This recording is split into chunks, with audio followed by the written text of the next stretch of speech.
Good morning everyone. Good morning भाई, थोड़ा सा 10 मिनट हम लेट हैं। Good morning, very good morning. सबको शेयर कर दो भाई, क्लास स्टार्ट हो गई है।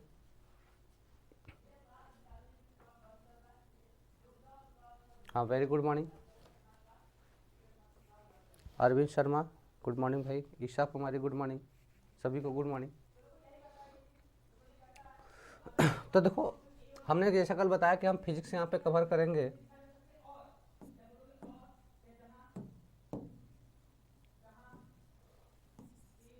ठीक है भाई, फिजिक्स, भौतिक विज्ञान, है ना। क्वेश्चन 45, कितने अटेम्प्ट करने हैं आपको? 35, है ना। 45 ठो आएगा, 35 करना है। सभी को गुड मॉर्निंग। गुड मॉर्निंग प्रिया, सोनू, गुड मॉर्निंग। ठीक है ना। तो ध्यान देना, टोटली कितने क्वेश्चन आएंगे फिजिक्स में? 45 आएंगे। 35 हमें कवर करने हैं, 35 तो हमें सही करना है। ठीक है ना, इससे ज़्यादा नहीं करना है। ठीक है ना। चल, तो हमने इसमें पहले स्टार्ट किया है इलेक्ट्रोस्टैटिक्स। हम इसमें स्टार्टअप किए हैं इलेक्ट्रोस्टैटिक्स, है ना, जिसको कहते हैं स्थिर वैद्युतिकी, है ना। तो स्थिर वैद्युतिकी हम लोग स्टार्ट किए हैं। कल मैंने थोड़ा बहुत आपके बारे में बताया था, बिल्कुल सही। 45 डिवाइडेड बाई 35, अच्छा 45 में 35 करना है, बिल्कुल सही। ठीक है भाई, चलो। तो ध्यान देना, कल मैंने कुछ चीज़ें बताई थी, हो सकता है आप लोग लेट अबेर आए हो, देरी हो गई हो। ठीक है। सोनू कुमार, सर जी मैं आपका 2023 का शिखर बैच का स्टूडेंट हूँ, पहचानते हैं? अरे हाँ, बिल्कुल पहचाने भाई, काहे नहीं पहचानेंगे, सबको पहचान रहे हैं। ठीक है ना, ध्यान देना भाई। तो बात करते हैं स्थिर वैद्युत में। तो पहला हम इसमें आवेश के बारे में चर्चा करें। किसके बारे में भाई? आवेश के बारे में चर्चा करेंगे बेटा। देखो, आवेश जो होता है ना, कितने टाइप का हो सकता है? 2 प्रकार का। कितने टाइप का हो सकता है? पहली चीज़, एक चीज़ और समझो, जो आवेश होता है वो कैसे जनरेट होता है। तो सिंपली समझो, जैसे हमारे पास ये कोई बॉडी है, अगर मैंने कह दिया है न्यूट्रल में है, हमने कह दिया है कोई बॉडी है और ये क्या न्यूट्रल है, मतलब उदासीन है। कोई पिंड है, ये कैसा है? उदासीन है। अब उदासीन होने का मतलब है कि बेटा इसमें जितना पॉजिटिव चार्ज है उतना ही नेगेटिव चार्ज है। इसमें क्या, जितना पॉजिटिव है उतना ही नेगेटिव है। जैसे मैंने कह दिया कि इसमें देखो 5 ठो पॉजिटिव है, 5 ठो निगेटिव है। अब इसका मतलब क्या है? जितना पॉजिटिव उतना निगेटिव, तो क्या होगा? उदासीन हो, क्या होगा? न्यूट्रल हो जाएगा इस कंडीशन में। तो बेटा जो यहाँ से चार्ज होता है, हम लोग बात करते हैं किसकी सर? चार्ज की बात करते हैं। तो जो चार्ज होता है 2 टाइप का होता है, एक होता है पॉजिटिव चार्ज, एक होता है निगेटिव चार्ज। क्या होता है? Negative charge. ठीक है। चार्ज कितने टाइप के होते हैं? 2 टाइप के हो जाएंगे सर। अब बात करते हैं सर, सबसे छोटा चार्ज क्या होता है? सबसे छोटा चार्ज क्या होता है? तो पहली चीज देखो, हम लोग बात करते हैं कि सबसे स्मॉलेस्ट मूलभूत आवेश, है ना, मतलब सबसे छोटा मूलभूत आवेश। देखो, आवेश इलेक्ट्रॉन, सबसे छोटा आवेश कहाँ होता है? सबसे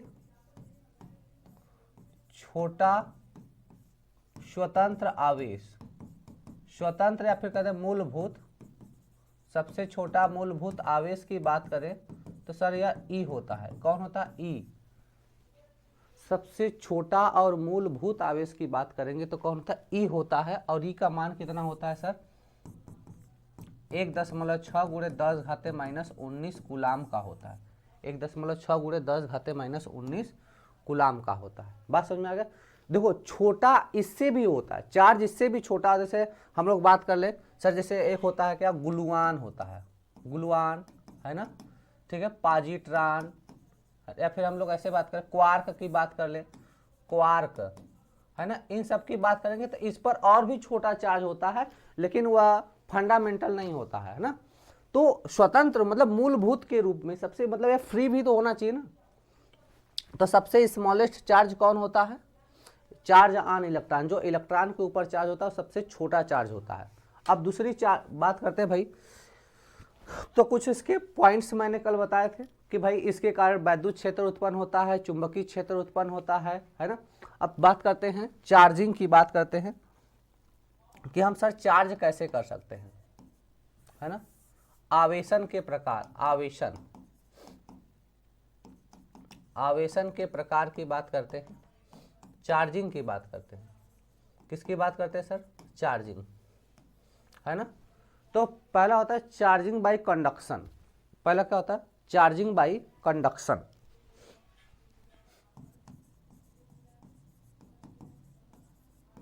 चार्जिंग बाय कंडक्शन, है ना। समझो कैसे कंडक्शन से चार्जिंग कर सकते हैं, है ना। देखो चार्ज वार्ज का बहुत फंडामेंटल चीज, मतलब चार्ज क्या है? Fundamental. Charging by conduction, conduction से कैसे चार्ज कर सकते हैं। और एक होता है charging by induction, charging by induction. और तीसरा हो जाएगा फ्रिक्शन, मतलब घर्षण के साथ, है ना। चार्जिंग बाय फ्रिक्शन, ठीक है। इस तरीके, ये सब चार्ज करने के तरीके हैं, किसी बॉडी को चार्ज करने की तरीके हैं। समझो, मैं पहले फ्रिक्शन वाला बता दूं, फ्रिक्शन वाला, इसको मतलब मैं घर्षण वाला बता दूं।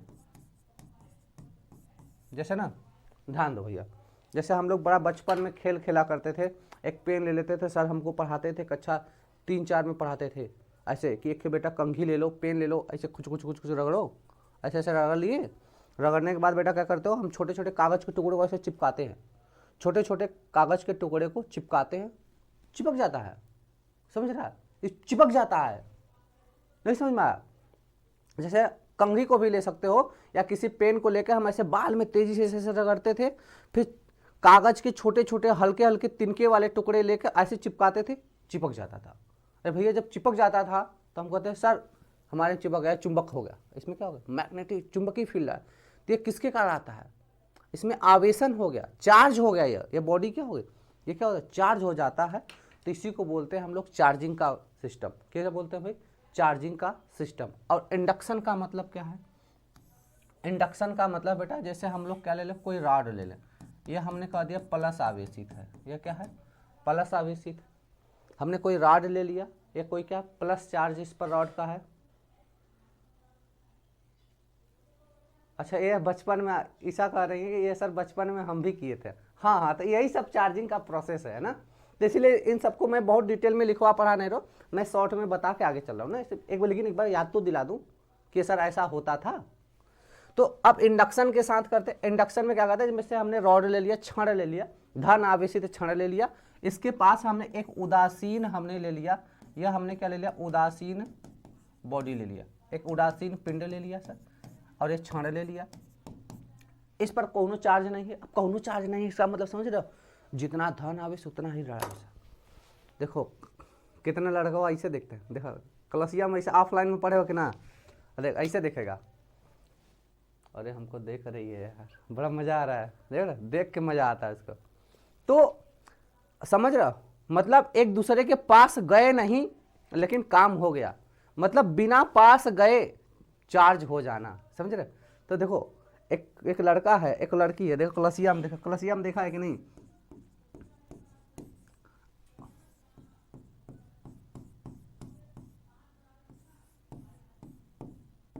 है ना। देखो ये छोटिया है, ये छोटुआ है। अब ये दोनों एक क्लास में पढ़ते हैं। अब ये इसकी आंखों में इशारा कर लिया, चार्जिंग हो जाएगा। चार्जिंग बाय इंडक्शन, समझ रहा है कि नहीं? चार्जिंग बाय या इंडक्शन है ना। तो देखो अब इसके पास लाएंगे तो क्या होगा, इसमें पॉजिटिव भी है, इसमें निगेटिव भी है। तो क्या होगा, इसमें जो माइनस वाला रहेगा कहेगा अरे यार प्लस आया, प्लस आया, तेजी दौड़ के आएगा भैया, है ना। तो देखो भैया क्या होगा, तो इसमें न्यूट्रल तो ये है, पॉजिटिव निगेटिव दोनों है। तो ये प्लस को देखता मंत्रा ये माइनस वाले का जीभ ललचा जाए, जीभ देखो लालच में आ जाएगा, इनको जीभ में, मुंह में पानी आ जाएगा अपना, माइनस इधर चले आएंगे। तो जब कुल माइनस इधर चले आएंगे भैया तो उधर बचेगा क्या, पॉजिटिव बचेगा, है ना। इसको कहते हैं चार्जिंग बाई इंडक्शन। क्या कहते हैं, चार्जिंग बाई इंडक्शन कहते हैं। और देखो एक चीज और बता दें, अब अहियों ये उदासीना है, जितना पॉजिटिव उतना निगेटिव को निकल के तो गया नहीं, चार्जिंग बाई इंडक्शन होता है सब, ठीक है। तो और उसके बाद कंडक्शन के साथ है, किसी कंडक्शन के साथ चार्जिंग करते हैं, चार्जिंग का प्रोसेस है, ये क्लास 12th में है। अच्छा सर, वरदान बैच में यूपी वालों का सप्लीमेंट्री नहीं पढ़ाया गया है, सौरभ सर से कहिए। बेटा ठीक है, मैं बोल देता हूँ, थोड़ा सा कहीं से व्यस्त थे, कहीं गए हैं, जल्दी हो जाएगा। सर अभी 12th बोर्ड की तैयारी कर रहे हैं, अच्छा अच्छा ठीक है, चलो भैया अब आगे चलते हैं, थोड़े से चीज़ें हम डिस्कस कर लेते हैं। जैसे मैंने बता दिया, आवेश के बारे में थोड़ी चर्चा कर लेते हैं। आवेशन पदार्थ का वह गुण है जिसके कारण विद्युत एवं चुंबकीय प्रभाव उत्पन्न होता है या इनका अनुभव करता है, दूसरा बता देंगे, सामान्य अवस्था में प्रत्येक परमाणु में इलेक्ट्रॉनों की संख्या उसके नाभिक में उपस्थित प्रोटॉनों की संख्या के बराबर होती है, इसलिए परमाणु विद्युत रूप से उदासीन होता है। इसलिए परमाणु क्या होता है, विद्युत रूप से उदासीन होता है, ठीक है। यहां तक की बातें हम लोग किए थे, ठीक है सर। आगे देखो, फिर ये सब जो छोटे छोटे पॉइंट्स है मैं एक बार पढ़ के बता देता हूं, जो मेन पॉइंट्स थे मैंने बता दिए। करा क्या, परमाणु की विद्युत उदासीनता को समाप्त करके आवेशित कणों को उत्पन्न किया जा सकता है। जैसे कल भी मैंने बताया था, कोई परमाणु उदासीन है, जैसे देखो अभी मैंने बताया कि यह कोई परमाणु उदासीन परमाणु था, इसके पास पॉजिटिव चार्ज लेकर आया, यह भी चार्ज हो गया, इधर नेगेटिव चार्ज, इधर पॉजिटिव चार्ज। तो किसी उदासीन पिंड को भी हम उसका जैसे देखो, जैसे NaCl है ना, कल भी मैंने बताया था, यह क्या होता है, उदासीन होता है। ये NaCl क्या होता है, उदासीन होता है। NaCl क्या होता है, उदासीन होता है। अब इसके उदासीनता बनी है, लेकिन अगर हम इसको तोड़ दें, इसके उदासीनता को खत्म कर दें, प्लस और Cl माइनस, तो ये चार्ज के रूप में कन्वर्ट हो जाएगा, ये चार्ज में आ जाएगा,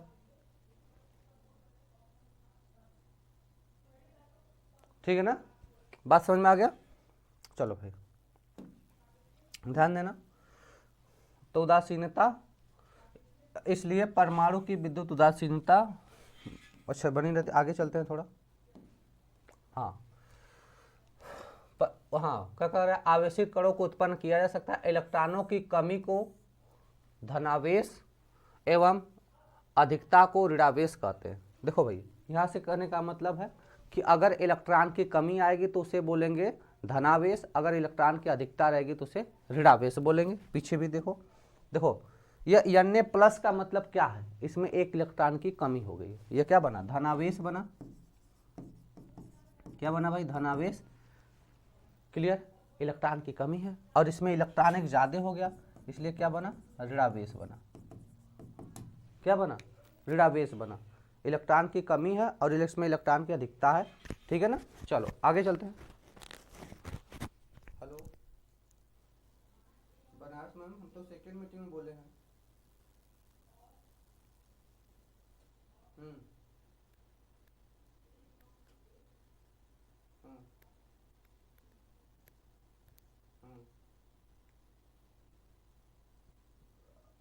शाम को नहीं, हम आशीष सर को बोल देते हैं।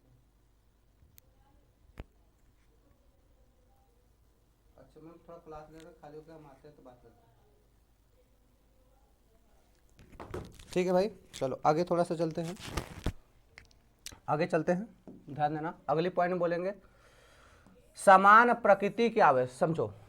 अब कौनो समझ, प्लस चार्ज समझा, अब इधर समझो भैया।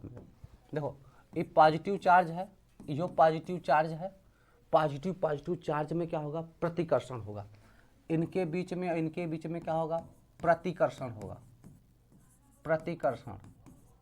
ये दूर जाएंगे एक दूसरे से दूर जाएंगे। बिल्कुल डेली क्लास होगा बेटा, डेली क्लास होगा। तो देखो पॉजिटिव चार्ज प्रतिकर्षण होगा, और यहाँ पे निगेटिव भी क्या होगा, इसमें भी क्या होगा बेटा, प्रतिकर्षण होगा। लेकिन अगर ये पॉजिटिव चार्ज और निगेटिव चार्ज आ जाएगा तो इनके बीच में क्या हो जाएगा, इनके बीच में क्या हो जाएगा, आकर्षण हो जाएगा। इनके बीच में क्या हो जाएगा, आकर्षण हो जाएगा। क्लियर है, ठीक है ना, ठीक है भाई, बात समझ में आ रहा है ना। तो हम चाहे तो इंग्लिश में लिख सकते हैं, इसको बोलते हैं इसको बोलते हैं अट्रैक्शन। मैं इंग्लिश भी लिखे चलता हूँ। इसको बोल देंगे अट्रैक्शन, इसको बोल देंगे रिपल्सन, है ना, ठीक है भैया, बात समझ में आ गया।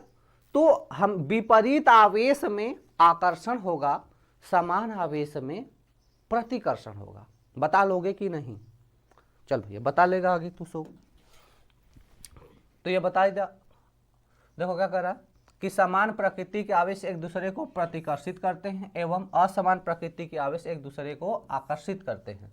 कहते हैं कोई आवेशित कण किसी उदासीन बिंदु या विपरीत आवेशित कण को आकर्षित करता है, लेकिन समान आवेशित कणों को हमेशा प्रतिकर्षित करता है, ठीक है। फिर बोल रहे अतः प्रतिकर्षण विद्युत का प्रामाणिक परीक्षण है, ठीक है। चलो भैया अब थोड़ी सी बात कर लेते हैं, विमी सूत्र एवं मात्रक की बात कर लेते हैं कि सर आवेश का विमी सूत्र क्या होता है, आवेश का मात्रक क्या होता है। तो पहली चीज समझो, आवेश का एसआई मात्रक किसकी बात करते हैं, एसआई मात्रक की बात करते हैं सर, कूलाम होता है ना। आवेश का एसआई मात्रक क्या होता है सर, लैंग्वेज मैथ जीटी का क्लास कब सब होगा, मैथ की भी क्लास होगी। पहले आप फिजिक्स पढ़ो, फिजिक्स का सिलेबस थोड़ा सबसे लंबा है, केमिस्ट्री का सिलेबस सबसे लंबा है, सबसे लंबा सिलेबस होता है, इसलिए पहले इसको स्टार्टअप किया गया है, ठीक है। सब स्टार्ट हो जाएगा, बस 2-4 दिन में सब स्टार्ट हो जाएगा, ठीक है भाई, आप टेंशन ना लो, ये हमारी जिम्मेदारी है। सोचो कि हम आप लोग से ज़्यादा सोचते हैं कि भाई आप लोग पढ़ रहे हो, हमारे साथ जुड़े हो, तो आपसे ज़्यादा टेंशन हमें है कि हमें ख़त्म करना है, बच्चों को क्वालिफाई कराना है, ठीक है ना, आप टेंशन ना लो, ठीक है भाई। आवेश का एसआई मात्रक क्या होता है बेटा, कूलाम होता है। क्या हो जाएगा, आवेश का एसआई मात्रक कूलाम होता है। अगर छोटे मात्रक की बात कर ले और छोटे मात्रक की बात कर ले, छोटे मात्रक जैसे इसको हम बोल सकते हैं सर मिली कूलाम, माइक्रो कूलाम। अब मिली माइक्रो का मतलब क्या है, 10⁻³ को मिली कूलाम बोलते हैं, 10⁻6 को माइक्रो बोलते हैं, है ना। 10⁻³ को मिली बोलते हैं और 10⁻6 को माइक्रो बोलते हैं। बेटा पीपीटी नहीं लेकर आएंगे ना, अगर हम पीपीटी नहीं लेकर आएंगे तो समझ रहे हो 1 साल लग जाएगा ख़त्म होने में, लिख के पढ़ाने में 1 साल लग जाएगा। बेटा मैं पीडीएफ इसका दे दूंगा, ठीक है ना, बोर्ड की बात नहीं है। देखो हमें 2 महीने में सिलेबस ख़त्म करना है, 2-2.25 महीने में। देखो मार्च अप्रैल और मैक्सिमम हम लोग 15 मई तक सिलेबस ख़त्म कर देना है। नहीं करेंगे तो प्रैक्टिस सेट कब करोगे बेटा, आप पढ़ाए हो, 12th का पढ़ के आ रहे हो, इसलिए पीपीटी पर ही पढ़ना पड़ेगा, नहीं तो सिलेबस ख़त्म नहीं हो पाएगा, ठीक है ना। हाँ कोई प्रॉब्लम है तो बताओ, मैं उसे समझाऊंगा, लिख के समझाऊंगा, कोई प्रॉब्लम है तो बताओ बेटा, ठीक है ना, ठीक है भाई। देखो क्लास 12th में आप लोगों ने जैसा कहा कि भाई सर पीपीटी मत पढ़ाइए, मैंने नहीं पढ़ाया, लिख के पढ़ाया, लेकिन यहाँ पे सिलेबस को थोड़ा बूस्ट करना है, तेज़ी से लेकर चलना है, इसलिए पीपीटी लेकर आना पड़ेगा, ठीक है ना। तो आप इसका कुछ प्रॉब्लम, आपको फ़र्क नहीं पड़ेगा, मैं चीज़ें सब पहले समझा दे रहा हूँ, फिर मैं पीपीटी से बता दे रहा हूँ, ठीक है ना, बात को समझ में आ रहा है सब, ठीक है भाई। तो आप ही के हित के लिए मैं पीपीटी लेकर आया हूँ, नहीं तो मुझे क्या प्रॉब्लम, मैं तो जैसे इससे पढ़ा रहा हूँ लिख के भी पढ़ा दूंगा, ठीक है ना।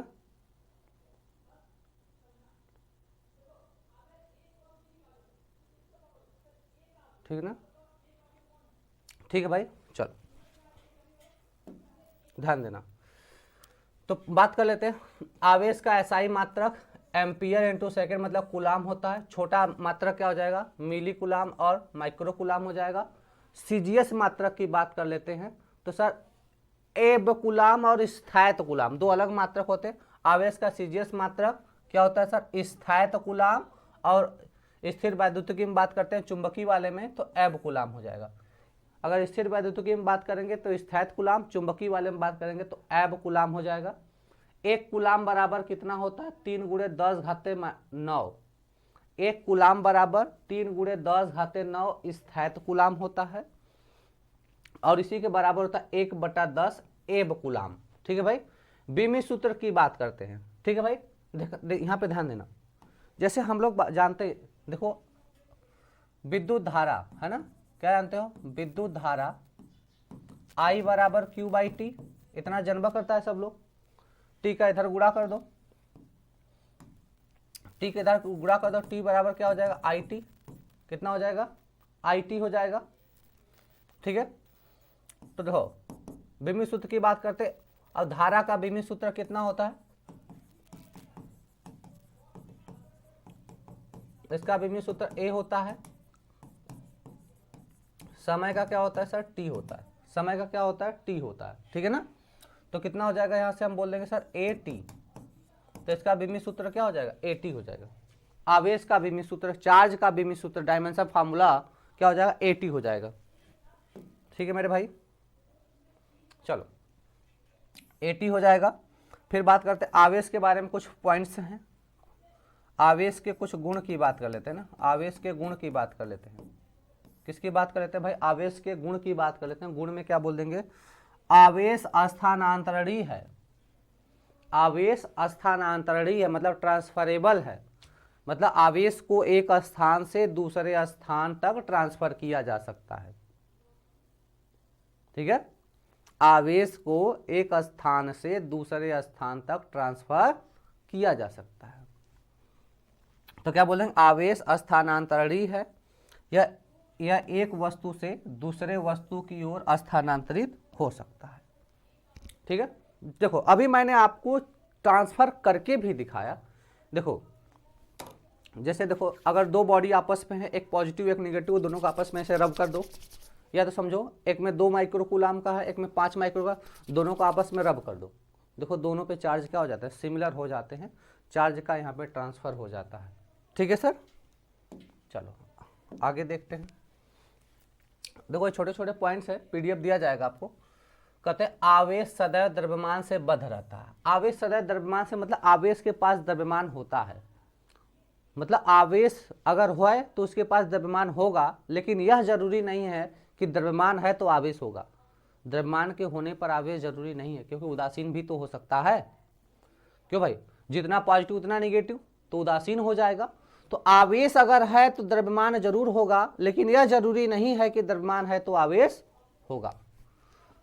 बोल सकते हैं अर्थात आवेश द्रव्यमान रहित नहीं हो सकता, जबकि द्रव्यमान आवेश रहित हो सकता है। उसके बाद कहते हैं आवेश संरक्षी होता है। आवेश संरक्षण का सिद्धांत, आवेश को न तो उत्पन्न किया जा सकता और न ही नष्ट किया जा सकता है, आवेश को केवल एक वस्तु से दूसरे वस्तु में ट्रांसफर किया जा सकता है। मतलब आवेश क्या होता है, संरक्षित होता है, कंजर्व होता है। ठीक ना, तो देखो संरक्षी होता है, आवेश कैसा होता है भाई, संरक्षी होता है। आवेश क्या होता है, संरक्षित होता है, इसका मतलब इसे न उत्पन्न किया जा सकता और न ही नष्ट किया जा सकता है। क्लियर है, चलो अगले पॉइंट की बात करते हैं। वेग पर निर्भरता, मतलब आवेश की वेग पर निर्भरता, वेग घटे बढ़े इस पे कोई निर्भर नहीं करता है। देखो किसी बॉडी का कितना वेग बढ़ रहा है, कितना वेग घट रहा है, इससे कोई डिपेंड नहीं करता कि चार्ज में कोई फर्क पड़ेगा, चार्ज पर कोई भी फर्क नहीं पड़ता है। ठीक है ना, चार्ज पर कोई भी डिफेक्ट नहीं आता है। ठीक है भाई, अब बात करते हैं आवेश विद्युत क्षेत्र एवं चुंबकीय क्षेत्र एवं विद्युत चुंबकीय विकिरण उत्पन्न करता है। देखो आवेश के कारण विद्युत क्षेत्र उत्पन्न होता है, चुंबकीय क्षेत्र उत्पन्न होता है, और एक साथ ही विकिरण, विकिरण का मतलब है रेज उत्पन्न होते हैं ना। चलो आवेश का वितरण है ना, आवेश का देखो वितरण, आवेश वितरण का मतलब है बेटा वितरण को दो तरीके से, डिस्ट्रीब्यूशन, आवेश का वितरण, आवेश का वितरण कहते हैं चार्ज डिस्ट्रीब्यूशन, इंग्लिश में बोलते हैं चार्ज डिस्ट्रीब्यूशन, है ना। इसको क्या बोलते हैं बेटा, चार्ज डिस्ट्रीब्यूशन बोलते हैं। चार्ज डिस्ट्रीब्यूशन दो प्रकार का होता है, जैसे समझो खाना परोसा जाता है तो उसी तरह चार्ज को भी परोसना है, बांटना है, तो दो तरीके से बांट सकते हो। एक तो चाहे लगातार देते रहो देते रहो देते रहो, और एक होता है असतत रूप से एक बार दे दिए बस हो गया। ठीक है ना, तो चार्ज को कितने तरीके से डिस्ट्रीब्यूट कर सकते हैं, दो तरीके से, एक होता है कॉन्टिन्यूअस चार्ज डिस्ट्रीब्यूशन,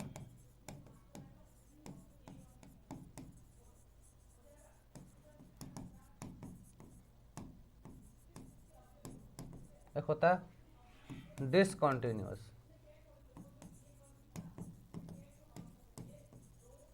ठीक है ना, इसको बोलते हैं क्या, सतत, सतत आवेश वितरण, इसको बोलते हैं असतत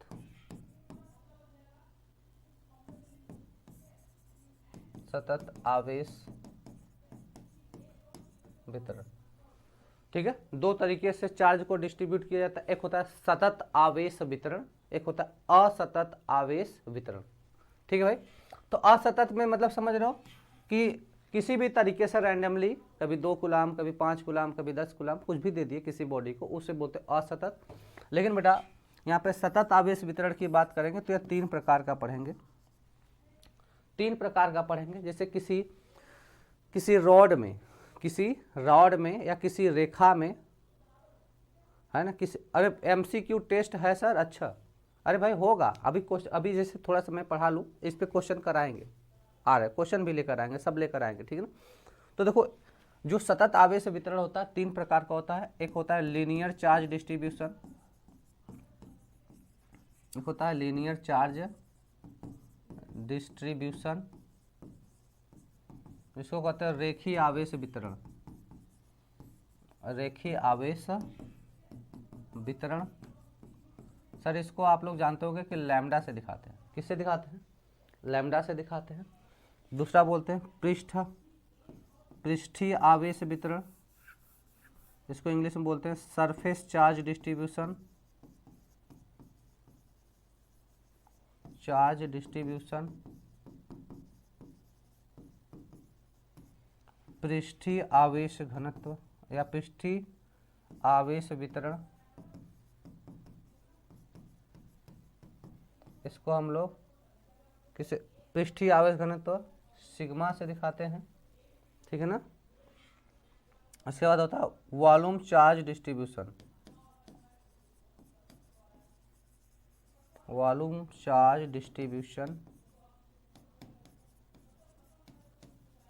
और इसको बोलते हैं आयतन आवेश वितरण,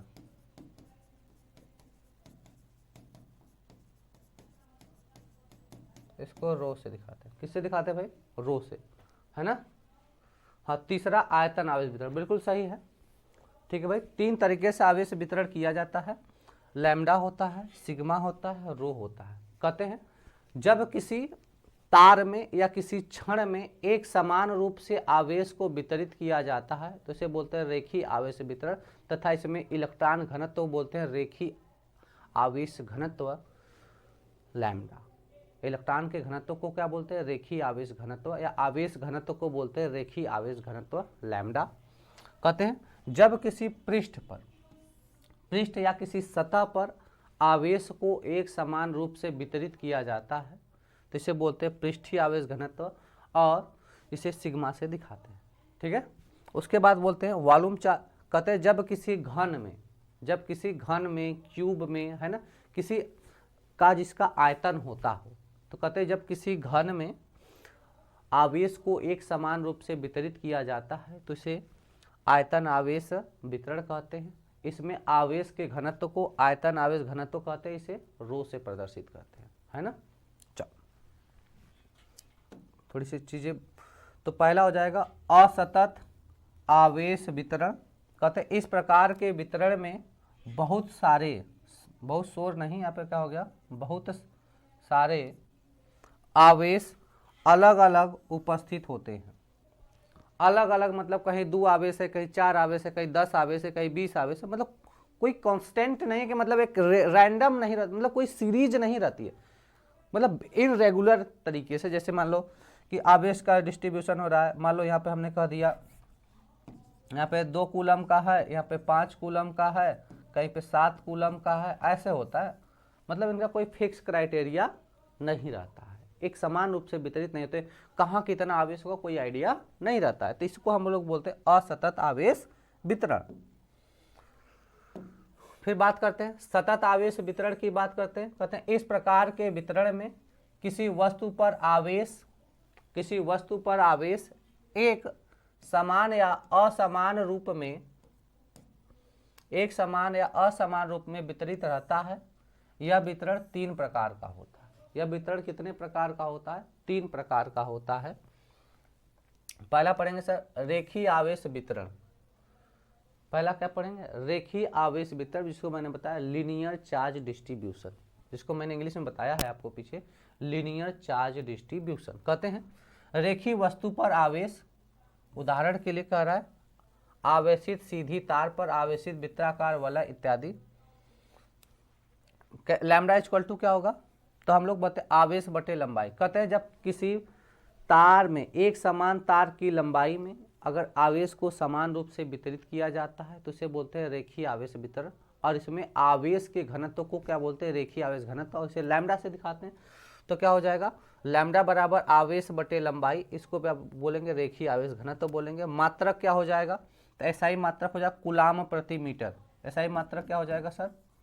कूलाम प्रति मीटर, है ना। बीमी सूत्र क्या हो जाएगा? बीमा हो जाएगा L के पावर -1 TA, L के पावर -1 TA हो जाएगा। क्लियर है? रेखीय आवेश घनत्व हो जाएगा, मात्रक हो गया, बीमी सूत्र हो गया, फार्मूला हो गया, आवेश बटा लंबाई हो गया।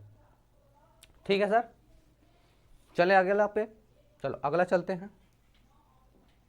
अगला ध्यान दो, दूसरा पढ़ेंगे सतही आवेश वितरण। सतही का मतलब पृष्ठ, सतही का मतलब होता है पृष्ठ, और इंग्लिश में बोलते हैं सरफेस। इंग्लिश में क्या बोलते हैं बेटा? सरफेस बोलते हैं। ध्यान देना, कहते हैं किसी सतह, सतह का मतलब क्षेत्रफल, किसी सतह, सतह का मतलब क्षेत्रफल पर वितरित आवेश, जैसे समतल आवेशित चादर, आवेशित चालक गोला या आवेशित चालक बेलन इत्यादि पर आवेश का जो वितरण होता है उसे बोलते हैं पृष्ठ आवेश वितरण या सतही आवेश वितरण बोलते हैं। जैसे समझो इस बॉटल पे भी अगर हम चार्ज का वितरण कर देंगे तो इसे बोलेंगे पृष्ठ वाले, इसके सरफेस पे होगा डिस्ट्रीब्यूशन। ठीक है ना? तो समझो फार्मूला सिग्मा बराबर आवेश बटे क्षेत्रफल हो जाएगा। फार्मूला क्या हो जाएगा? सिग्मा बराबर आवेश बटे क्षेत्रफल हो जाएगा। ठीक है। मात्रक कूलाम पर मीटर स्क्वायर, मात्रक क्या हो जाएगा? कूलाम पर मीटर स्क्वायर। बीमी सूत्र L के पावर -2 TA, बीमी सूत्र क्या हो जाएगा? L के पावर -2 TA हो जाएगा। ये इसका होता है L, ऊपर जाएगा तो -2 हो जाएगा बटे A हो जाएगा। फिर अगला बात करते हैं आयतन आवेश वितरण की बात कर लेते हैं। किसकी बात करते हैं? आयतन आवेश वितरण। अब आयतन आवेश वितरण में कोई घन हो, कोई गोला हो। अच्छा एक चीज जानो, आवेशित चालक गोला, अब देखो क्या कर रहा है? किसी वस्तु के संपूर्ण आयतन में फैला हुआ, किसी वस्तु के संपूर्ण आयतन में फैला हुआ आवेश, संपूर्ण आयतन में फैला हुआ आवेश, उदाहरण के लिए करा कुचालक गोले में आवेश वितरण इत्यादि। इसको किससे दिखाते हैं सर? रो से दिखाते हैं। किससे दिखाते हैं? रो से दिखाते हैं। रो बराबर आवेश बटे आयतन हो जाएगा। इसको बोलेंगे आयतन आवेश घनत्व तो बोलेंगे। मात्रक क्या? कूलाम पर मीटर क्यूब। मात्रक क्या हो जाएगा? कूलाम पर मीटर क्यूब हो जाएगा। बीमी सूत्र कमेंट करके बताओ। बीमा की बात कर ले, बीमा क्या हो जाएगा भाई? L के पावर -3। बीमा का कमेंट करके बताओ। L के पावर -3 80, L के पावर -3 80 हो जाएगा। ठीक है, L के पावर -3 हो जाएगा और क्या हो जाएगा? 80 हो जाएगा। यह बीमा हो गई। क्लियर है सर? बोलो भैया, कोई समस्या है कमेंट करके बताओ। अगर कोई समस्या नहीं है तो एक बार कमेंट करो जय मां सरस्वती। सभी लोग कमेंट करो कमेंट बॉक्स में। तो बीमी सूत्र क्या हो जाएगा? L के पावर -3 80 लिखो, चाहे TA लिख दो, मैंने 80 लिख रखा है। ठीक है, तो इसे सीक्वेंस में लिखेंगे तो T पहले लिखेंगे ना, सीक्वेंस में लिखेंगे तो T पहले लिखेंगे। ठीक है ना? चलो आवेश का क्वांटाइजेशन, चार्ज क्वांटाइजेशन बोलते हैं, चार्ज क्वांटाइजेशन,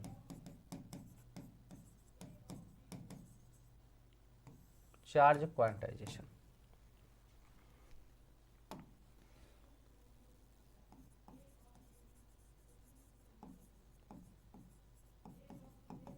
चार्ज क्वांटाइजेशन की बात करते हैं, ठीक है ना। चार्ज क्वांटाइजेशन का मतलब है आवेश का क्वांटमीकरण, है ना। क्वांटमीकरण देख लो क्या है, क्वांटीकरण है, क्वांटीकरण हो गया, है ना। क्वांटाइजेशन बोलते हैं, क्वांटाइजेशन का मतलब समझो, ठीक है। अब हाँ बिल्कुल सही। नहीं पेपर में लिखना नहीं है बेटा, पेपर में ऑब्जेक्टिव क्वेश्चंस रहेगा, लेकिन अगर थ्योरी क्लियर रहेगी तब ना क्वेश्चन करोगे। अभी मैं क्वेश्चन लेकर आ रहा हूँ जो उससे रिलेटेड क्वेश्चन है, जो विगत वर्षों में पूछे गए, पूछने की संभावना है, उस क्वेश्चन को अभी मैं थोड़ी देर में कराने वाला हूँ, आप उसको देखना, ठीक है। अब बात को समझो आप लोग, ध्यान दो। चार्ज क्वांटाइजेशन क्या होता है, जैसे मैं गया मार्केट, गया कल्लू के दुकान, कह दिया मुझे एक पेन दो, उठाएगा दे देगा, है ना। मैंने उससे बोला कि सर मुझे एक पेन दो, तो कल्लू क्या करेगा, एक पेन उठाएगा दे देगा। क्लियर है, सबको क्लियर है, यस क्लियर है। लेकिन मैंने कल्लू से बोला कि भाई 2.5 पेन दे दो, अब कितना पेन दे दो, 2.5 पेन दे दो, है ना, 2.5 पेन दे दो, उसका माथा घूम जाएगा, समझ रहे हो। बट 2.5 पेन कहाँ मिल रहा है, नहीं देगा, समझ रहे हो। तो इसी प्रकार हम किसी बॉडी के ऊपर चार्ज को हम इंटीग्रल फॉर्म में दे सकते हैं। मतलब हम किसी भी बॉडी को चार्ज क्या दे सकते हैं, पहले सबसे छोटा फंडामेंटल पार्टिकल चार्ज कौन है, स्मॉलेस्ट फंडामेंटल चार्ज कौन है, ई है। हम बात कर ले तो सर स्मॉलेस्ट, हम बात कर ले स्मॉलेस्ट फंडामेंटल चार्ज की कौन है, ई है। स्मॉलेस्ट फंडामेंटल चार्ज कौन है सर, ई है। अब ई का ही क्वांटाइज फॉर्म हम लोग किसी को दे सकते हैं। अच्छा कालू गुस्सा आ जाएगा, हाँ बिल्कुल गुस्सा आ जाएगा भैया, कहेगा कुल तो ठीक था, 2.5 ठे पेन कहाँ, 5 ठे मांग, 3 ठे मांग, 2 ठे मांग दे देगी, 2.5 ठे कहाँ, ऐसे तोड़ के थोड़ी देंगे। अरे यार गलती से टूट ना जाए, ठीक है ना, क्या पता तुम आक्रोश में आके थोड़ा भावनाओं में भाग के मैं भी तोड़ दूं, ऐसा कुछ नहीं करना है मुझे, ठीक है ना। तो भैया स्मॉलेस्ट फंडामेंटल चार्ज कितना होता है, ई होता है। और किसी भी बॉडी को ई के फॉर्म में ही चार्ज दे सकते हैं, ई का इंटीग्रल मल्टीपल, मतलब किसी भी पिंड को हम ई के गुणनफल को ही चार्ज को दे सकते हैं, मतलब ई का गुणज हो उसे ही किसी को चार्ज दे सकते हैं। कहने का मतलब है किसी भी पिंड को ई के इंटीग्रल फॉर्म में चार्ज दे सकते हैं। कहने का मतलब है कि हम 1e दे सकते हैं, 2e दे सकते हैं, 3e दे सकते हैं, 4e दे सकते हैं, 5e डॉट डॉट डॉट ऐसे एन तक दे सकते हैं। कहाँ तक दे सकते हैं, एन दे सकते हैं।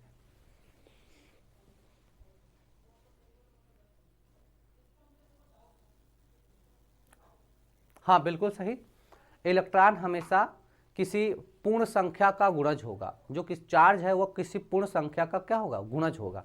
बात समझ में आ रहा।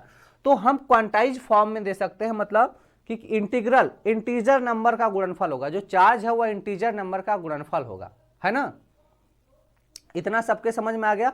और जो ई की वैल्यू होती है, यहां से ई की वैल्यू मैंने पहले बता दिया, 1.6 गुणे 10 घाते माइनस का 19 कूलम होता है।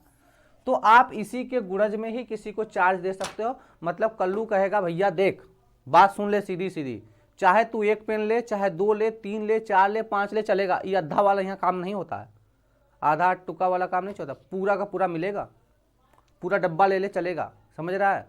लेकिन आधा अधूरा नहीं चलेगा, ये बीच वाला काम नहीं चलेगा, ठीक है ना, ठीक है ना। चलो भाई, सर एमपी बोर्ड में इंपॉर्टेंट क्वेश्चन कब कराओगे प्लीज़ बताएं सर। अरे इंपॉर्टेंट क्वेश्चन फिजिक्स का आपको नागेंद्र सर कराएंगे, केमिस्ट्री का सर्वेश सर करा देंगे, ठीक है। मैथ का जान रहे सर तो करा ही रहेंगे, ठीक है ना। चलो भाई आ जाओ, थोड़ा इसके बारे में भी बात कर लेते हैं, क्वांटाइजेशन।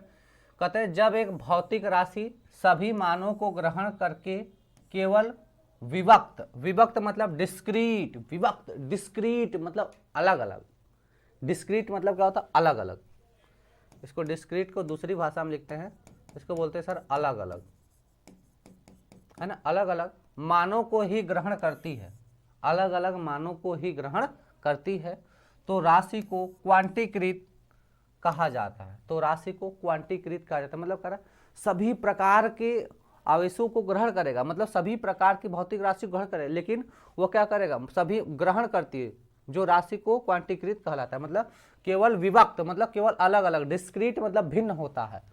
कहते हैं प्रकृति में संभव न्यूनतम आवेश, प्रकृति में संभव, प्रकृति में संभव, संभव मतलब जो एग्जिस्ट करती हो, संभव न्यूनतम आवेश इलेक्ट्रॉन का आवेश है 1.6 × 10⁻⁻19 है। अतः किसी वस्तु पर आवेश का मान, अतः किसी वस्तु पर आवेश का मान मूल आवेश E का पूर्ण गुणक होता है। ठीक है, आपका मेन डिफिनीशन यही है यहाँ से, ठीक है ना। किसी पर मेन आवेश कितना होगा, तो E का पूर्ण गुणज होगा, किसी पर जो मूल आवेश होगा क्या होगा, E का पूर्ण गुणज होगा। अब पूर्ण गुणज का मतलब 1 2 3 ऐसे संख्याएं हम लोग ले सकते हैं। आगे बात करते हैं, Q बराबर प्लस माइनस NE होगा, Q बराबर क्या होगा प्लस माइनस NE, जहां N बराबर 1 2 3 डॉट डॉट डॉट डॉट हो जाएगा। क्लियर है। आगे बात करते हैं, किसी वस्तु पर आवेश plus minus 2/3E plus minus 7.2E या प्लस माइनस 10⁻⁻5E इत्यादि संभव नहीं है, इत्यादि संभव, यह सब हम किसी को आवेश नहीं दे सकते, ऐसे आवेश किसी को देना संभव नहीं है, यह सब हम आवेश किसी को दे नहीं सकते हैं। केवल हम किसको दे सकते हैं, तो E के पूर्ण गुणज को दे सकते हैं। किसी वस्तु को हम कितना आवेश दे सकते हैं, तो E के पूर्ण गुणज को ही आवेश को दे सकते हैं। क्लियर है भाई। चल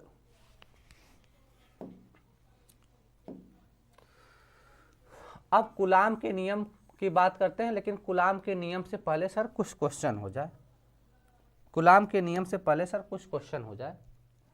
सर अगला नियम हमें क्या पढ़ना है, कूलाम का नियम पढ़ना है, लेकिन उसके पहले कुछ क्वेश्चन हो जाए। जैसे क्वेश्चन नंबर 1 है, कहते हैं क्या किसी पिंड को, क्वेश्चन है,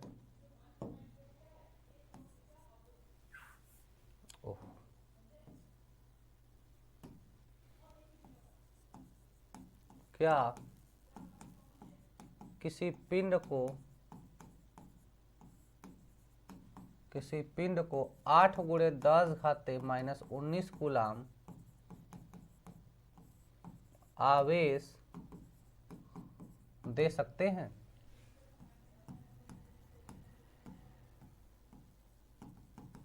बताओ भैया, बताओ भाई, यह क्वेश्चन है, क्या किसी पिंड को 8 × 10⁻⁻19 कूलाम आवेश दे सकते हैं, है ना। तो कूलाम आवेश दे सकते हैं, यह क्वेश्चन पूछा जा रहा है। तो सर यहाँ पे देखिए Q बराबर कितना दे रखा है, 8 × 10⁻⁻19 है। E का मान कितना होता है, 1.6 × 10⁻⁻19 होता है। N का मान निकाल दो, N का मान निकाल दो। अगर N का मान क्या हो जाएगा, पूर्ण गुणज हो जाएगा, N का मान क्या होगा, पूर्ण गुणज होगा, तब हम दे सकते हैं, तब क्या कर सकते हैं, दे सकते हैं। अगर पूर्ण गुणज नहीं होगा तो नहीं दे सकते, बात को समझो।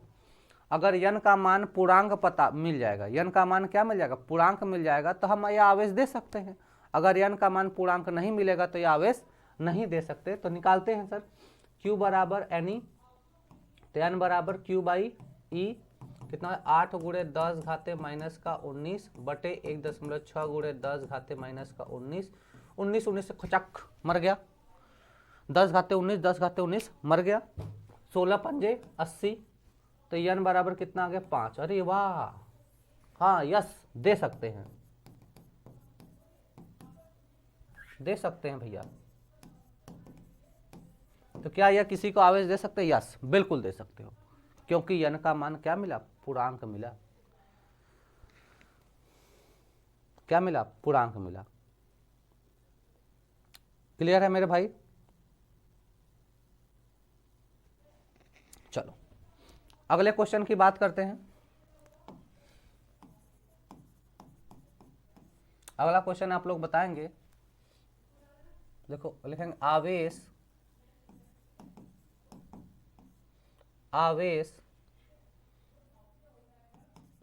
5 गुणे 10 घाते माइनस 19 5 गुणे 10 घाते माइनस 19 कूलाम को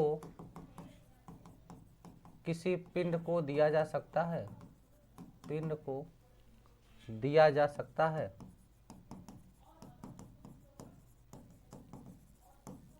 बताओ भाई।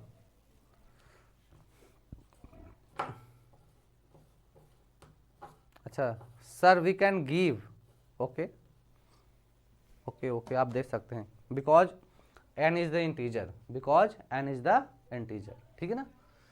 तो क्वेश्चन है आवेश 5 गुणे 10 घाते माइनस 19 कूलाम को किसी पिंड को दिया जा सकता है। सॉल्व करेंगे सर, तो हम कहेंगे सर Q बराबर NE होता है, तो N बराबर क्या हो जाएगा? Q बाई E हो जाएगा।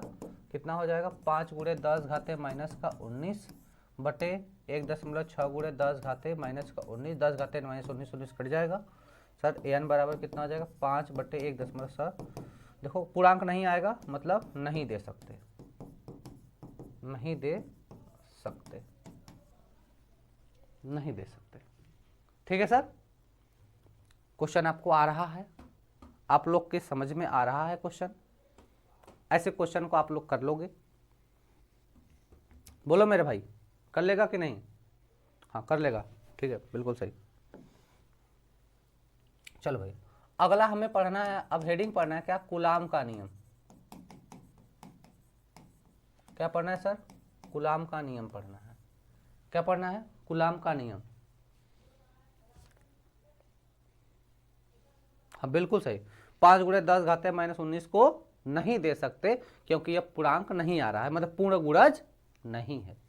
कहने का मतलब है यह ई का पूर्ण गुणज नहीं है, ठीक है मेरे भाई। चलो ध्यान देना, तो हम कूलाम के नियम की बात करते हैं। कूलाम का नियम क्या होता? तो कूलाम ने बताया, कूलाम ने क्या कहा कि यदि 2 पॉइंट चार्ज हो, 2 क्या हो? बिंदु आवेश। तो पहली चीज कूलाम का नियम किसके लिए सेटिस्फाई होता है? सर बिंदु आवेश के लिए। कूलाम का नियम किसके लिए बताया गया? बिंदु आवेश। सर बिंदु आवेश क्या होता है? बिंदु आवेश या इतना बड़ा गोला, इतना बड़ा चार्ज बहुत दूर रख दिया जाए, समझ रहा है कि नहीं? समझो इतना बड़ा हमारे पास प्लस आवेश है, दिखने में लग रहा है इतना बड़ा है, इसको ऐसा ना रख देते हैं बहुत दूर, है ना। चलो मैं इसको पटना रख देता हूँ, मैं दिल्ली में हूँ, मैं इसको पटना में रख दिया, कितना लगा? इतनी बड़ी, कभी नहीं दिखेगा, बहुत छोटा हो जाएगा, तो बिंदु आवेश बोलेंगे। या तो चार्ज बहुत छोटा ले लो, या तो चार्ज को बहुत छोटा ले लो, या तो बड़ा सा आवेश लो उसको बहुत दूर रख दो। जैसे तारे कितने बड़े लगते हैं, बिंदु की तरह लगते हैं कि नहीं? जो हमें तारे दिखाई देते हैं कैसे दिखते हैं? बहुत छोटे, बिंदु की तरह दिखते हैं, बट बहुत बड़े होते हैं। तो बिंदु आवेश को 2 तरीके से हम कह सकते हैं, बिंदु आवेश को 2 तरीके से कर सकते हैं। पहला सिस्टम क्या है कि चार्ज को ही बहुत छोटा ले लो, आवेश बहुत छोटा हो, आवेश बहुत छोटा हो, या दूसरा कंडीशन हो जाए कि आवेश के बीच की दूरी बहुत ज्यादा हो, या फिर बोल दे क्या, बड़े आवेशों के बीच की दूरी बहुत अधिक हो, बहुत अधिक हो। 2 तरीके से, ठीक है, बात को समझ में आ रहा है सबको? तो बिंदु आवेश क्या हो जाएगा? या तो आवेश ही बहुत छोटा हो जाए, या तो आवेश बहुत दूर पे रखा हो, तब भी बिंदु आवेश, ठीक है ना। जैसे मान लो अपने आप को ही मेजर कर लो। आप लोग नॉर्मली कोई भी इंसान होगा, अगर मैं नॉर्मल की बात करता हूँ, अगर लड़का हो चाहे लड़की हो तो 5 फीट से ऊपर ही होता है। बात करेंगे तो 5 फीट से कम कोई नहीं होता। अगर ऑन एवरेज बात की जाए, एक्सेप्शन वालों की नहीं बात की जाए, तो नियमतः अगर हम बात करेंगे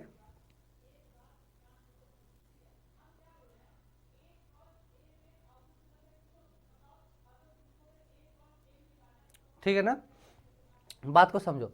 अगर हम नॉर्मली बात करें तो 5 फीट के आप लोग दिखते हो, हम भी होंगे, ठीक है ना, नियर अबाउट, इतना से छोटा कोई नहीं होगा। तो अगर हम इसको बहुत हाइट पर रख दें, मान लो कि 100 फीट की दूरी पर रख दें, हाइट पर रख दें, छोटा दिखने लगता है। और हाइट पे रखो और छोटा दिखने लगता है, और हाइट पे रखो और छोटा। तो कहने का मतलब है अगर चार्ज बड़ा है तो उनके बीच की दूरी अगर बढ़ा देंगे तब भी बिंदु आवेश हो जाएगा। और दूसरा है कि अगर दूरी कम है तो इस चार्ज ही छोटा होगा तो इसको बिंदु आवेश होगा। तो कूलाम ने जो बताया है अपना नियम, किसके लिए बताया है? बिंदु आवेश के लिए बताया है। यह कहते हैं कि अगर दो बिंदु आवेश हों, अगर क्या हो, दो बिंदु आवेश हों, और मैंने मान लिया एक को सर Q1 और दूसरे को मैंने मान लिया Q2, ठीक है ना, एक को मैंने मान लिया Q1 और दूसरे को मान लिया Q2, और सर इनके बीच का जो डिस्टेंस है इसको मैंने मान लिया स्मॉल r। इनके बीच का जो डिस्टेंस है मैंने कितना मान लिया? Small r। सपोज करो कि मैंने एक को मान लिया कि यह प्लस चार्ज है, दूसरे को मान लिया यह माइनस चार्ज है। इतना मान सकते हो, बिल्कुल सही। तो Q1 क्या करेगा? इस Q2 के ऊपर एक फोर्स लगाएगा। Q1 क्या करेगा? इस Q2 के ऊपर एक फोर्स लगाएगा, जिसको सर हम बोलेंगे F21। क्या बोल रहे हैं? F21 का मतलब है कि F2 मतलब Q2 पर लगाया गया बल किसके द्वारा? Q1 के द्वारा। तो F21 बोल देंगे। क्या बोल देंगे? F21 बोल देंगे। अब Q2 भी इसके ऊपर एक बल लगाएगा तो इसको बोलेंगे F1, मतलब Q1 पे लगाया गया बल है किसके द्वारा? तो यह 2 के द्वारा। समझ में आया कि नहीं? पहले यह चीज समझो, इसके ऊपर लगे F21 लगेगा, कहने का मतलब F2 मतलब चार्ज Q2 पर लगाया गया बल है, किसके द्वारा लगा है? 1, लास्ट में लिखा रहेगा।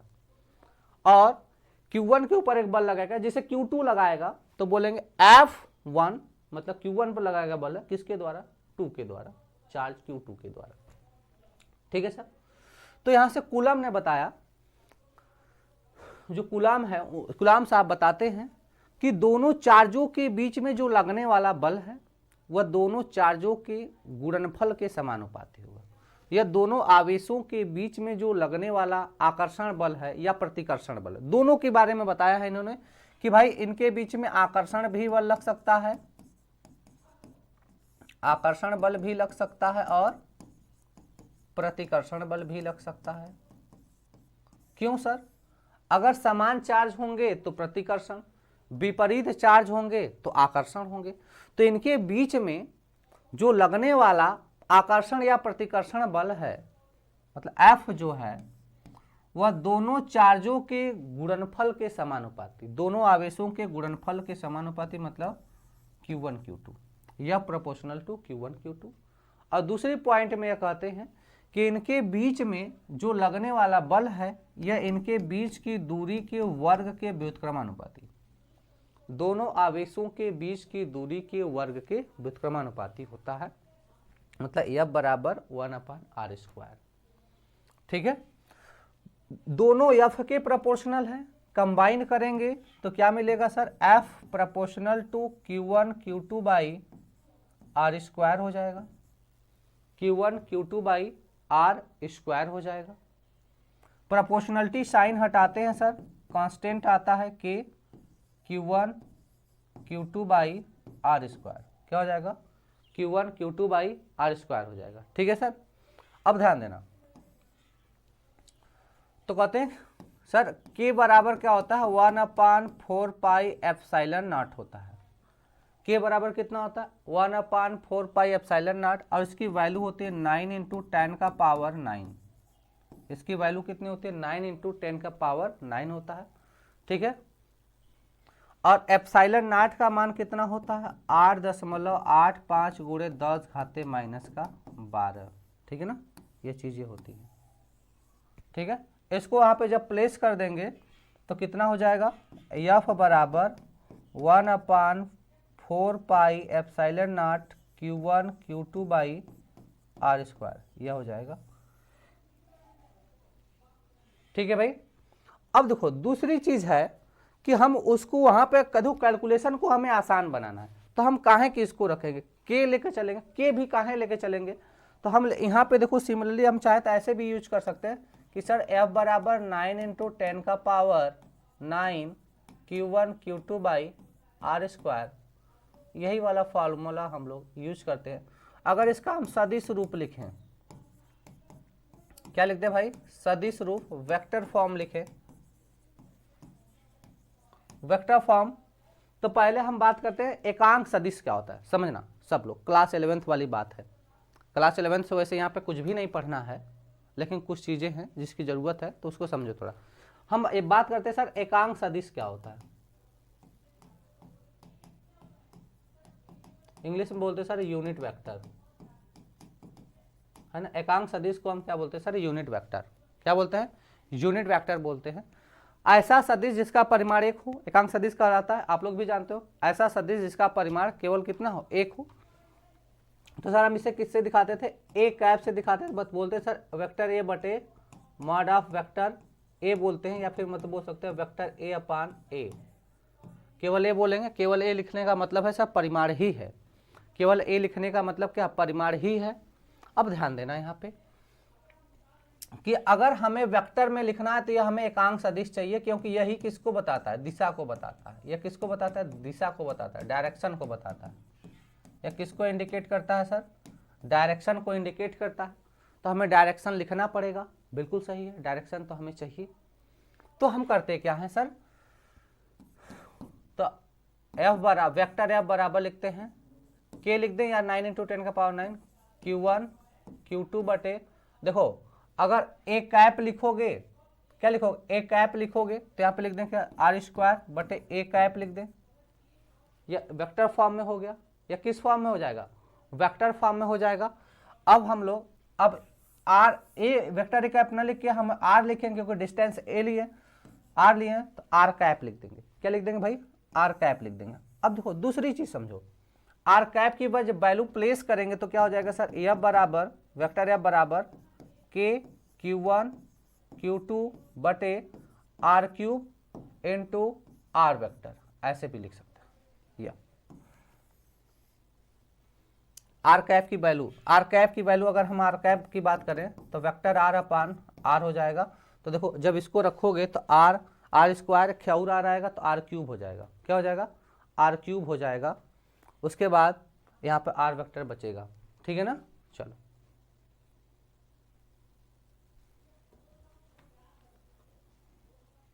ठीक है भाई, इतनी चीजें हैं, ठीक है ना।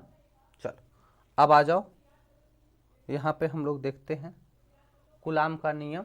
कूलाम का नियम क्या है, कहते हैं क्या, दो स्थिर एवं बिंदु आवेश, क्या बोला है, दो स्थिर एवं बिंदु आवेश Q1 तथा Q2 एक दूसरे से यदि r दूरी पर स्थित हैं तो उनके बीच कार्यरत आकर्षण या प्रतिकर्षण बल F proportional to Q1 Q2 बटे आर स्क्वायर हो जाएगा। कहते हैं अर्थात F बराबर के Q1 Q2 बटे आर स्क्वायर, के क्या है, समानुपाती स्थिरांक है। सीजीएस पद्धति में या वायु या निर्वात के लिए के बराबर 1 होता है, तो F बराबर Q1 Q2 upon are square dine हो जाएगा। क्या हो जाएगा, डाइन हो जाएगा, ठीक है ना। सीजीएस पद्धति में बात करते हैं। कह रहा कूलाम के नियम का सदिश रूप की बात करते हैं। कूलाम के नियम के सदिश रूप कहते हैं, यह कूलाम के नियम का सदिश रूप वेक्टर एफ बराबर क्या हो जाएगा, के Q1 Q2 बटे आर क्यूब, फिर R12 का वेक्टर है, वही Q1 से लेकर Q2 तक, मतलब R12 का वेक्टर हो जाएगा बराबर के Q1 Q2 बटे आर स्क्वायर। यहाँ पे देखो थोड़ा सा गड़बड़ी हो गया, यहाँ पे कैप रहेगा, यहाँ पे क्या रहेगा, कैप है, ठीक है ना। जहाँ R12 कैप क्या है, दोनों आवेशों को जोड़ने वाली रेखा के अनुदिश पहले आवेश से दूसरे आवेश की ओर एकांक सदिश है।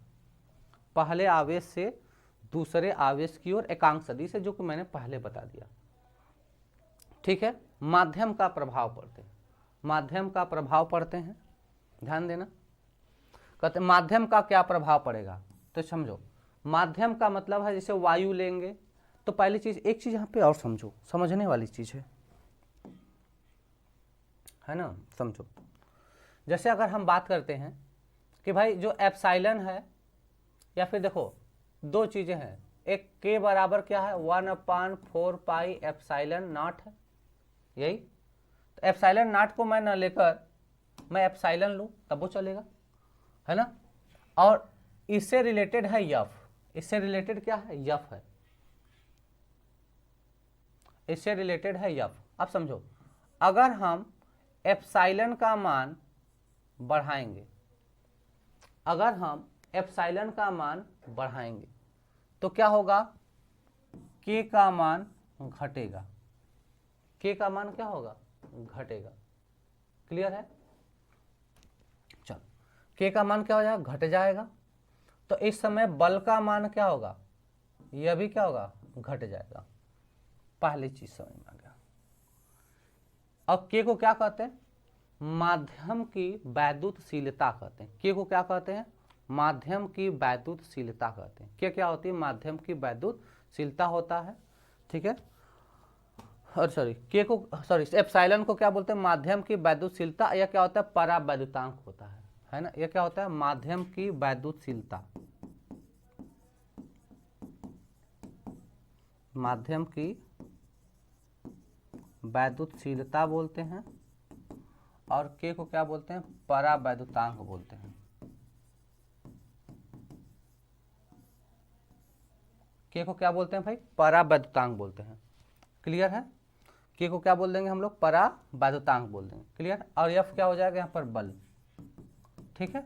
तो कहते हैं वायु या निर्वात, वायु या निर्वात के लिए, किसके लिए भाई वायु या निर्वात के लिए, किसके लिए वायु या निर्वात के लिए एप्सिलॉन का मान अधिकतम होता है। एप्सिलॉन का मान क्या होता है अधिकतम, इमैक्स होता है ना। ठीक है। कितना होता है इस समय, इसका मान क्या होता है एप्सिलॉन नॉट होता है, और इसके लिए कितना होता है 1, कितना हो जाता है 1 हो जाता है, ठीक है ना। अब समझो इस समय फोर्स क्या होगा, तो भाई जब एप्सिलॉन नॉट का मान देखो, अब यहाँ पे हम लोग बात करते हैं तो इस समय फोर्स का भी मान क्या होगा अधिकतम होगा। अच्छा एक चीज पहले और समझो, इधर से आ जाओ, यहाँ पे समझो। पहले इसको मैं लिखता हूँ कि भाई जब एप्सिलॉन का मान कम होगा, पहले देखो जब एप्सिलॉन का मान क्या होगा कम होगा, तो उस समय के का मान क्या मिलेगा ज्यादा मिलेगा। इस फार्मूले से देखो एप्सिलॉन जितना कम होगा के का मान उतना ज्यादा, के का मान ज्यादा मिलेगा। अब जब के का मान ज्यादा मिलेगा तो एफ का मान भी क्या होगा ज्यादा मिलेगा। मतलब जब एप्सिलॉन का मान क्या होगा कम होगा, जब एप्सिलॉन का मान कम होगा तो उस कंडीशन में क्या होगा के का मान ज्यादा मिलेगा। जब के का मान ज्यादा मिलेगा एफ का मान ज्यादा मिलेगा। कैसे मिलेगा सर, एफ बराबर क्या है के Q1 Q2 बटे आर स्क्वायर है, ठीक है ना। क्या है के Q1 Q2 बटे आर स्क्वायर। के का मान जितना ज्यादा एफ का मान उतना ज्यादा। देखो रहे ना कि सर आप के और एफ में देखें, अगर के का मान बढ़ेगा तो एफ का मान भी क्या होगा बढ़ेगा। क्लियर है इतना। चलो आगे तब देखो, तो ही कर रहा है माध्यम का प्रभाव। तो क्या कर रहा है जब दो आवेशों के बीच, जब दो आवेशों के बीच, यहां पे बीच रहेगा यार,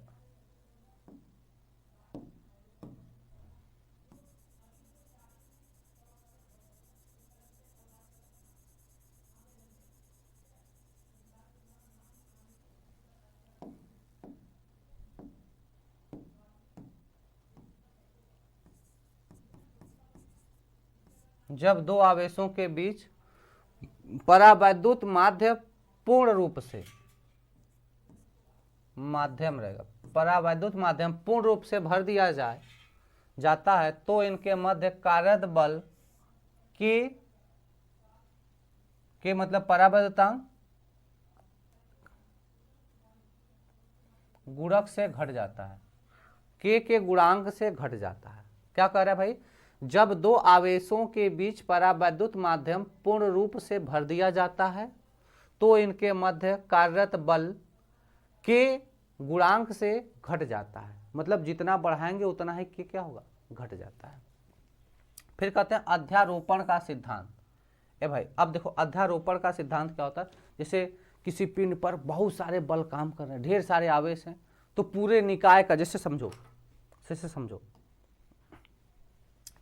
यह हमारे पास कोई बॉडी है, कोई हमारे पास पिंड है, कोई हमारे पास क्या है, पिंड है, जिस पर आवेश क्या है, Q1 है, Q2 है, Q3 है, Q4 है, Q5 है, मतलब ऐसे डाट डाट डाट बहुत सारे आवेश हैं, बहुत सारे आवेश हैं, यन आवेश हैं। कितने आवेश है, यन आवेश, तो इस पर ढेर सारे बल लगेंगे। हो देखा भाई, इस पर क्या लगेगा, F1 लगेगा, F2 लगेगा, F3 लगेगा, F4 लगेगा, F5 लगेगा, सभी बल लगेंगे। तो इन सभी पूरे पिंड का बल कितना होगा, तो मैंने मान लिया कि पूरे बॉडी का बल F होगा। तो अध्यारोपण का सिद्धांत क्या कहता है कि किसी अगर निकाय में बहुत सारे आवेश हैं तो उस पर लगने वाले बल भी बहुत सारे होंगे। तो विभिन्न विभिन्न आवेशों पर लगने वाले जो बल हैं उनका जो सदिश योग है वह उस पिंड पर आरोपित कुल बल के बराबर होगा। तो मतलब वेक्टर F बराबर क्या बोल देंगे, F1 vector plus F2 vector plus F3 vector plus dot dot dot. यही है अध्यारोपण का सिद्धांत। इसे क्या कहते हैं, अध्यारोपण का सिद्धांत बोलते हैं। ठीक है भाई, समझ में आ रहा है सबको। देखो क्या कर रहा है, इस सिद्धांत के अनुसार किसी आवेश पर कई आवेशों के कारण बल लगाए गए, बलों का परिणामी इन बलों के सदिश योग के तुल्य होता है, सदिश योग के तुल्य होता है। ठीक है भाई,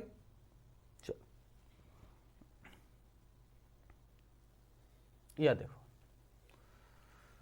जैसे हमारे पास यह Q चार्ज है, यह हमारे पास क्या है भाई, Q चार्ज है, तो इस पर Q1 के कारण बल, Q2 के कारण बल, Q3 के कारण बल, Q4 के कारण, ऐसे बहुत सारे हैं। तो क्या कर रहा है, मान लीजिए आवेश Q1 Q2 Q3 capital Q पर बल लगाते हैं, कैपिटल Q पे क्या लगाते हैं, बल, तब Q पर परिणामी बल F नेट कितना हो गया, F1 vector plus F2 vector dot dot dot इतना हो जाएगा। तो फाइनली क्या लिख देंगे, K को बाहर कर लेंगे, summation of I equal to 0 to N Q1 Q2 बटे R square into R cap. ठीक है सर,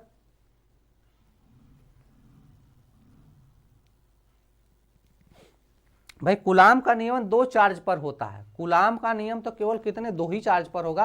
तो हम इसको अलग अलग सिस्टम मानेंगे ना, या को एक सिस्टम मान लेंगे, इसको एक सिस्टम मान लेंगे, इसको एक सिस्टम मान लेंगे, इसको एक सिस्टम, इसको एक सिस्टम, अलग अलग मान के निकाल लेंगे।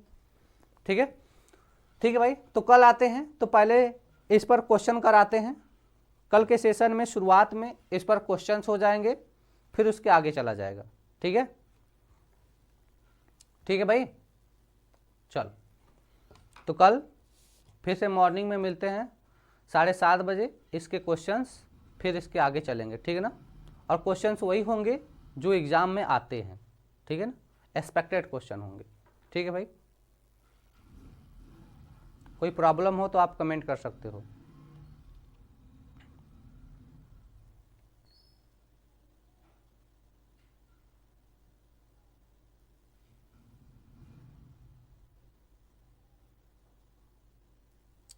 Q1 Q2 पे बल नहीं लगाना है। देखो ये बेटा इधर यह वाला किस पर, कैपिटल Q पे, Q2 लगाएगा कैपिटल Q पे, या इस पर लगाएगा, या इस पर लगाएगा, या इस पर लगाएगा। ठीक है ना, ऐसे। ठीक है, चलो ठीक है। और दूसरी चीज़ है, आप लोग अपने 12th की फिजिक्स की किताब रेगुलर पढ़ते रहें, रिवीजन करते रहें। जो फिजिक्स 12th की किताब है आप उसका रेगुलर स्टडी करते रहें। ठीक है ना, उससे आपका कॉन्सेप्ट भी क्लियर होता रहेगा। ठीक है, चलो